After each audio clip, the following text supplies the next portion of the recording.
매일 성경과 함께하는 오늘의 큐티 시간입니다. 2월 14일 오늘의 말씀은 누가복음 3장 1절에서 14절입니다. 디베료 황제가 통치한 지 15해 곧 본디오 빌라도가 유대의 총독으로 헤롯이 갈릴리의 분봉왕으로 그 동생 빌립이 이두레와 드라고니 지방의 분봉왕으로 루사니아가 아빌레네의 분봉왕으로 안나스와 가야바가 대제사장으로 있을 때에 하나님의 말씀이 빈들에서 사가랴의 아들 요한에게 임한지라. 요한이 요단강 북은 각처에 와서 죄사함을 받게 하는 회개의 세례를 전파하니 선지자 이사야의 책에 쓴 바 광야에서 외치는 자의 소리가 있어 이르되 너희는 주의 길을 준비하라. 그의 오실 길을 곧게 하라. 모든 골짜기가 메워지고 모든 산과 작은 산이 낮아지고 굽은 것이 곧아지고 험한 길이 평탄하여질 것이요 모든 육체가 하나님의 구원하심을 보리라 함과 같으니라. 요한이 세례받으러 나아오는 무리에게 이르되 독사의 자식들아 누가 너희에게 일러 장차 올 진노를 피하라 하더냐. 그러므로 회개에 합당한 열매를 맺고 속으로 아브라함이 우리 조상이라 말하지 말라. 내가 너희에게 이르노니 하나님이 능히 이 돌들로도 아브라함의 자손이 되게 하시리라. 이미 도끼가 나무 뿌리에 놓였으니 좋은 열매 맺지 아니하는 나무마다 찍혀 불에 던져지리라. 무리가 물어 이르되 그러면 우리가 무엇을 하리이까? 대답하여 이르되 옷 2벌 있는 자는 옷 없는 자에게 나눠줄 것이요 먹을 것이 있는 자도 그렇게 할 것이니라 하고 세리들도 세례를 받고자 하여 와서 이르되 선생이여 우리는 무엇을 하리이까 하매 이르되 부과된 것 외에는 거두지 말라 하고 군인들도 물어 이르되 우리는 무엇을 하리이까 하매 이르되 사람에게서 강탈하지 말며 거짓으로 고발하지 말고 받는 급료를 족한 줄로 알라 하니라. 오늘 말씀은 다시 세례 요한으로 돌아왔습니다. 시간이 꽤나 흘러 성경의 카메라는 빈들에 있는 선지자 요한을 우리에게 비춰줍니다.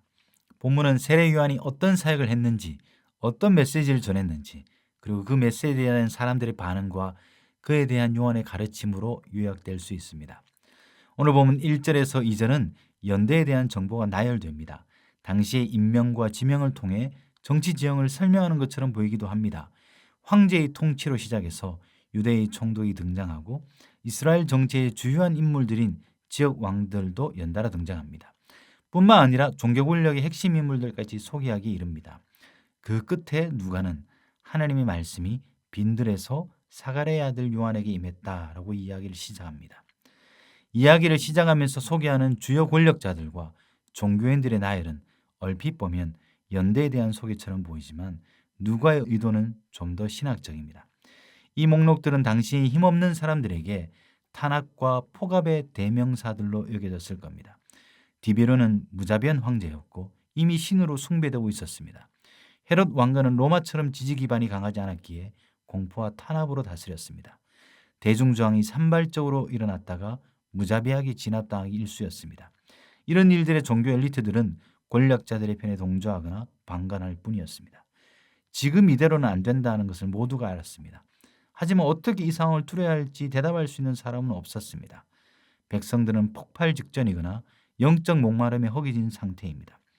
이스라엘을 이 위기에서 구원할 사람을 오랫동안 기다렸지만 이스라엘의 원수들의 힘은 점점 강해져가고 기다림은 깊어져가는 시대가 바로 이때입니다.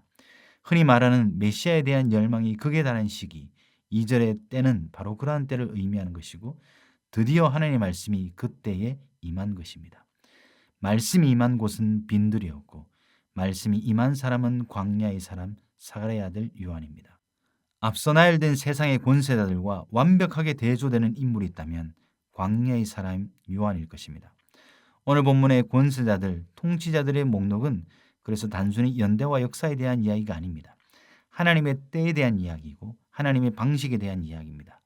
왕궁과 같은 웅장한 곳, 성전과 같은 화려한 곳이 아니라 아무것도 없는 것 같지만 하나님 때문에 충만한 광야가 바로 말씀의 수원지라는 겁니다. 누가복음 1장 80절에는 성장하는 세례 요한의 마지막 모습을 빈들 가운데 있는 심령이 가는 사람으로 보여졌습니다. 요한은 오늘도 여전히 그곳에서 하나님의 말씀을 받는 사람, 하나님의 말씀을 불같이 전하는 사람으로 소개합니다. 경건한 유대인들은 하나님이 주실 새로운 말씀을 갈망했습니다. 예언자들이 돌아올 것을 기다렸고 하나님이 친히 돌아오시는 새 시대에 목말라 했습니다. 이 불같은 젊은 예언자 하나가 유대 광야에서 말씀을 받고 요단강에 등장하여 그때가 왔다고 말했을 때 사람들은 기꺼이 들을 준비가 되어 있었습니다. 요한은 이사야 40장의 글을 인용하면서 자신의 사명이 무엇인지 분명히 밝힙니다. 그것은 광야에 외치는 자의 소리로서 주의 길을 준비하는 것입니다. 그분이 오실 길을 곧게 하는 것입니다. 지금 세례 요한은 평탄화 작업을 시작했습니다. 골짜기를 메우고 산들은 곧아지고 험한 길은 평탄하게 만들어 길이 되게 하는 것이 그의 소명입니다. 그 길로 들어서는 자들이 골짜기 때문에 보지 못하고 산들로 인해 가려워지지 않도록 그릇이 오롯이 주의 구원을 볼 수 있도록 모든 길의 평탄화 작업을 그의 책무로 여깁니다. 그 평탄화 작업은 다름 아니라 죄 사함을 받게 하는 회개의 세례를 전파하는 것입니다. 메시아를 갈망하는 시기가 최고조에 달했지만 그래서 그들은 말씀에 대한 목마름은 컸지만 사람들의 상태는 사실 그들을 억압하는 외부의 세계와 이미 닮아 있었습니다. 요한은 평탄화 작업을 백성들의 외부에서 시작하지 않습니다. 공경에 빠진 것은 국가 정치만이 아니었기 때문입니다. 목마르다고 아무 물이나 줄 수 없는 노릇입니다. 요단강에 모인 이들은 모두 죄의 고통에 신음하는 이들이었습니다. 그래서 요한은 평탄화 작업을 백성들의 마음과 영혼, 곧 그들의 삶에서 시작합니다. 7절 이하의 광야에 외치는 소리의 맹렬함을 들어보십시오. 세례받으러 나오는 무리에게 독사의 자식들아 라고 일갈합니다. 누가 너에게 일러 장차올 진노를 피하라 하더냐라고 무섭게 꾸짖습니다. 무엇을 위해 살아야 하는지 분명히 아는 사람은 무섭습니다. 그런 사람을 막을 길은 없습니다. 요한은 지금 그런 사람처럼 보입니다. 요한의 말은 이렇게 들리기도 합니다. 로마 때문에 구원이 필요한 것이 아니다. 헤롯이 문제의 근원이 아니다. 성전의 따리를 튼 종교 권력만 사라지면 문제가 해결될 거라고 생각하지 마라. 문제의 중심은 너희 안에 자리 잡은 탐욕이다. 속은 문드러져 있는데 하나님 아브라함의 자손이면 문제없다라고 생각하는 썩어빠진 위선이다. 문제를 밖에서만 찾기에 급급하고 세상 탓만 하는 자기 연민이다. 권력자들의 폭정에 시달리면서 똑같이 더 약한 사람에게 강탈하는 일상의 폭력이다 라고 말입니다. 세례 요한은 혈통적으로 아브라함의 자손이기에 자신들은 이스라엘 집단 안에 있기만 하면 하나님의 나라에 구원이 임할 것이라는 잘못된 신앙을 통렬히 비판합니다. 이 돌들로도 아브라함의 자손이 되게 하시는 하나님을 속일 수 없다는 메시지를 가여차게 쏟아냅니다. 요한의 대안은 회개하고 그 회개에 맞는 열매를 맺으라는 것입니다. 죄에서 돌이키고 돌이킴을 확인할 수 있는 진정한 아브라함의 자손의 삶을 살라는 것입니다. 그리고 최후 통첩과 같은 섬뜩한 메시지를 전합니다. 9절입니다. 이미 도끼가 나무 뿌리에 놓였으니 좋은 열매 맺지 아니하는 나무마다 찍혀 불에 던져지리라.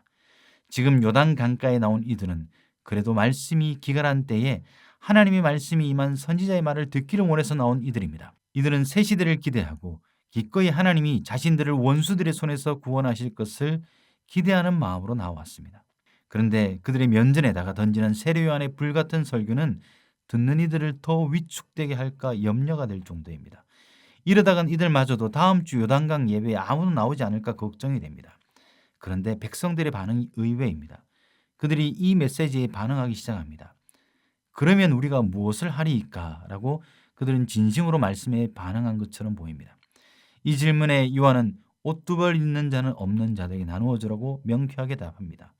세리들에게는 적법한 세금만 징수하라고 합니다. 군인들에게는 폭력으로 강탈하지 말고 죄를 뒤집어 씌워서 탈취하지 말라고 일러줍니다. 생각해보면 요한의 메시지는 너무나 단순합니다. 그러나 그 단순한 것에 순종하기가 얼마나 어려운지 다시 깨닫게 해줍니다. 광야에 외치는 소리는 특별한 메시지가 아닙니다. 감언이설로 사람들의 마음을 적시는 정신승리의 메시지에서 진리를 찾기가 어렵습니다. 목마른 이들을 더 갈증나게 할 뿐이고 설탕물에 중독되게 하는 말에게 설교일 수밖에 없습니다. 어둠의 시대는 바로 우리의 시대일 수도 있습니다. 모두가 잘못된 줄 알지만 어떻게 해야 할지 모르는 상황에 한국교회가 처하진 않았습니까? 그런 상황에서 하나님 말씀은 언제나 광야에서 시작합니다. 참된 말씀이 있는 곳이 광야일 수 있습니다. 우리 폐부를 찌르지만 우리를 반응하게 하는 성령의 감동이 있는 진짜 말씀 앞에 서는 묵상의 가족들이 되길 원합니다. 회개하고 그 회개에 어울리는 삶의 변화를 결단합시다.